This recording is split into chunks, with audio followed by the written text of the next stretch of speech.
قیام پاکستان کے وقت پاکستان کے حصے میں 6 عجائب گھر آئے، جن میں سے 4 یعنی کراچی، لاہور، پشاور اور ٹیکسلا مغربی پاکستان، اور 2 یعنی وریندر ریسرچ سوسائٹی میوزیم اور ڈھاکہ میوزیم مشرقی پاکستان کے حصے میں آئے۔ ان عجائب گھروں کو ترقی دینے کا مرحلہ درپیش تھا۔ قدیم ترین عجائب گھر کراچی کا ہے۔ یہ 1851 میں ملکہ وکٹوریہ کے نام سے قائم کیا گیا تھا۔ 1870 میں وکٹوریہ میوزیم کو بلدیہ کراچی کے زیر انتظام کر دیا گیا۔ بلدیہ نے 1928 میں اسے ایک نو تعمیر شدہ عمارت میں منتقل کر دیا۔ قیام پاکستان کے بعد جب اس عمارت میں اسٹیٹ بینک آف پاکستان کا دفتر کھولا گیا تو عجائب گھر کے لیے نئی جگہ کی ضرورت محسوس ہوئی۔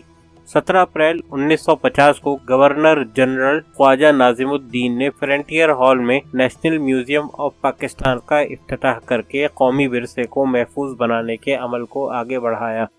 یہ درست ہے کہ قومی عجائب گھر میں 4 گیلریاں ہیں۔ ایک گیلری زمانہ قبل از تاریخ کے لیے مخصوص ہے، دوسری گندھارا کے لیے، تیسری ہندو دور کے لیے، چوتھی اسلامی دور کے لیے۔ مخطوطات، تصاویر، خطاطی کے نمونے، سکے اور دوسرے نوادرات موجود ہیں۔ تحریک پاکستان سے متعلق تاریخی دستاویزات، تصاویر اور نوادر کا جتنا اچھا ذخیرہ اس میوزیم میں ہے، شاید کسی اور میوزیم میں نہیں ہے۔ جب ہم وسیب کو دیکھتے ہیں تو قومی میوزیم میں سرائیکی وسیب کا کوئی علاقہ نظر نہیں آتا، تاہم سر سید، مسلم لیگ اور تحریک خلافت سے متعلق قابل ذکر دستاویزات موجود ہیں۔ لاہور میوزیم آثار قدیمہ، فنون لطیفہ، سکہ سازی، مجسمہ سازی، شاہی ملبوسات اور تاریخ ہند و پاک کے بعض اہم و نادر عجائبات کے ذخیروں کے لحاظ سے پاکستان کا سب سے بڑا عجائب گھر ہے۔ اس کا آغاز 1834 میں ایک صنعتی نمائش سے ہوا تھا جو ٹولنٹن مارکیٹ میں 20 جنوری 1864 سے اپریل کے پہلے ہفتے تک جاری رہی۔ جنوری 1890 میں پرنس البرٹ وکٹر لاہور کے دورے پر آیا اور اسے ہاتھی پر بٹھا کر شہر میں جلوس نکالا گیا۔ اس نے 3 فروری 1890 کو موجودہ عمارت کا سنگ بنیاد رکھا۔ سن 1892 میں عمارت کی تعمیر و تکمیل کے بعد عجائب گھر کو یہاں منتقل کر دیا گیا۔ ابھی ضرورت اس بات کی ہے کہ قومی عجائب گھروں میں سرائیکی وسیب کو شامل ہونا چاہیے کہ سرائیکی خطہ دنیا کے قدیم ترین خطوں میں شمار ہوتا ہے۔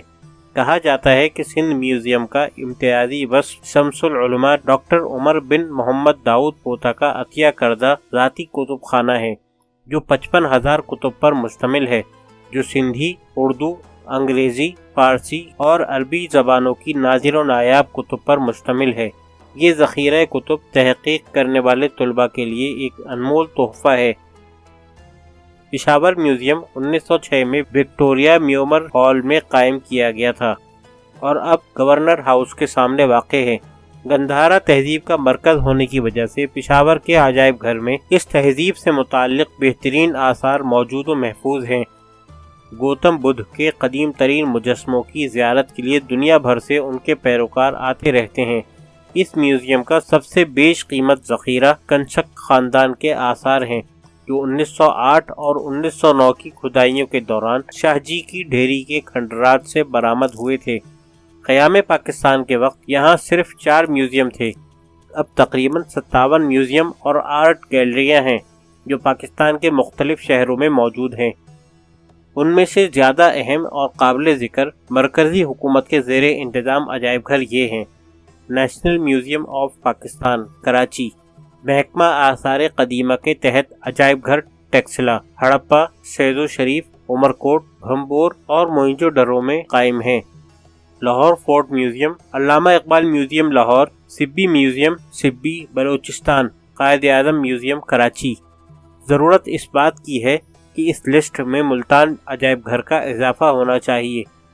مرکز کے علاوہ جب ہم صوبے کی طرف آتے ہیں تو دیکھتے ہیں کہ صوبائی حکومتوں کے زیر انتظام عجائب گھر Lahore Museum, Bahawalpur Museum, Peshawar Museum, Quetta Museum, Dir Museum Chakdara, Sindh Museum Hyderabad. جامعات، کالجوں اور اداروں کے اپنے قائم کردہ عجائب گھر۔